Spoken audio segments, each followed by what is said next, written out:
Hello दोस्तों, आज हम आपके लिए लेकर के आए हैं रस, जो कि हर साल बोर्ड परीक्षा में पूछे जाते हैं। इससे आपके 2 नंबर पक्के होते हैं। चलिए आज हम आपके 2 नंबर पक्के करवा देते हैं। ठीक है, चलिए पहला नंबर है हास्य रस। बहुत ही सिंपल लैंग्वेज में है, सिर्फ एक बार आपके पढ़ लेंगे तो एक ही बार में तैयार हो जाएगा। ठीक है, चलिए देखते हैं।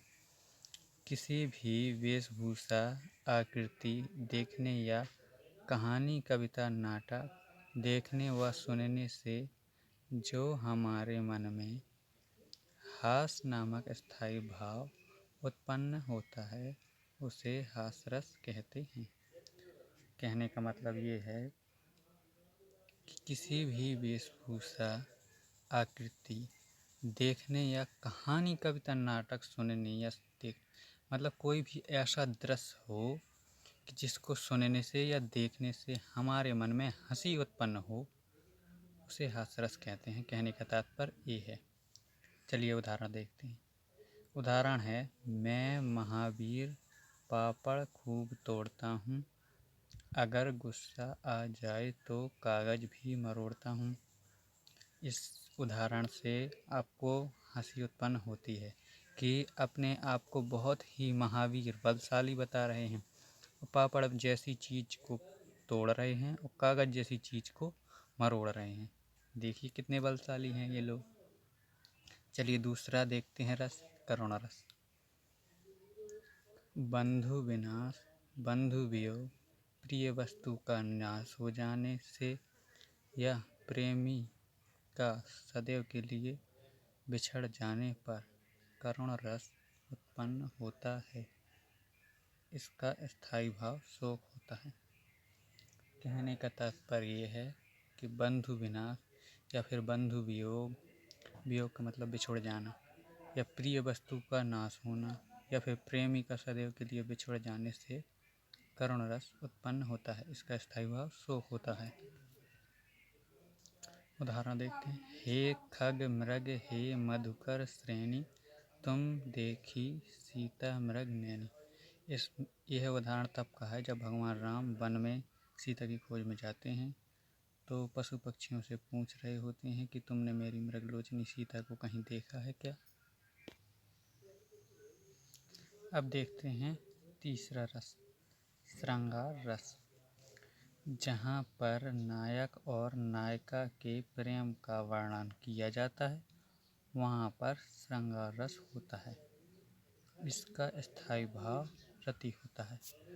मतलब कहने का ये है कि रस, श्रृंगार रस वह है कि इसमें प्रेम का वर्णन हो, उसे श्रृंगार रस कहते हैं।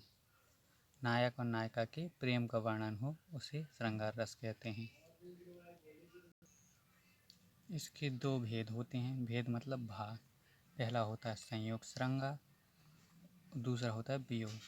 तो पहले देखते हैं संयोग श्रृंगार। जब नायक और नायिका के मिलन का वर्णन होता है वहाँ संयोग श्रृंगार कहते हैं। मतलब इसमें नायक और नायिका के मिलन का वर्णन होता है, उसे संयोग श्रृंगार कहते हैं।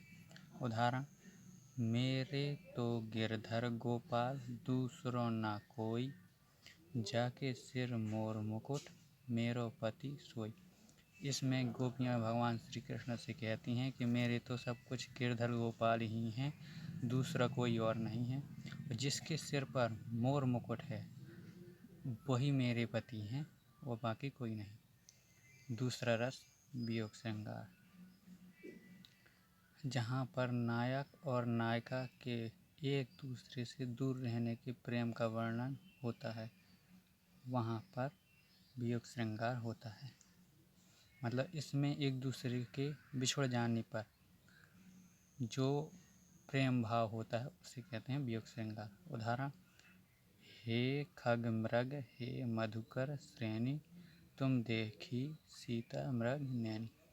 इसमें जब राम और सीता जी का बिछड़ना होता है तब का यह श्लोक है। यही करुण रस का उदाहरण है, यही वियोग श्रृंगार का है। अब देखते हैं चौथा रस, शांत रस।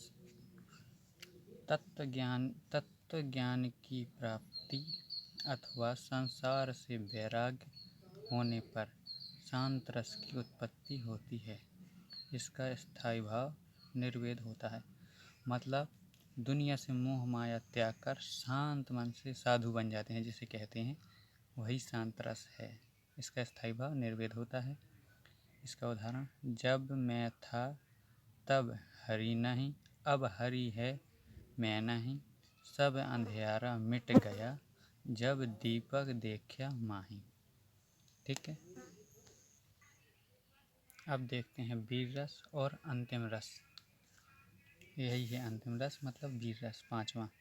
वीर रस युद्ध अथवा किसी कठिन कार्य को करने से के लिए हृदय में जो उत्साह मतलब जोश जागृत होता है, उसे वीर रस की निष्पत्ति होती है।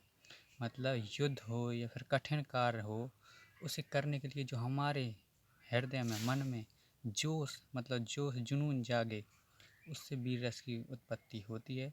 उदाहरण, खूब लड़ी मर्दानी वह तो झांसी वाली रानी थी। खूब लड़ी मर्दानी वह तो झांसी वाली रानी थी।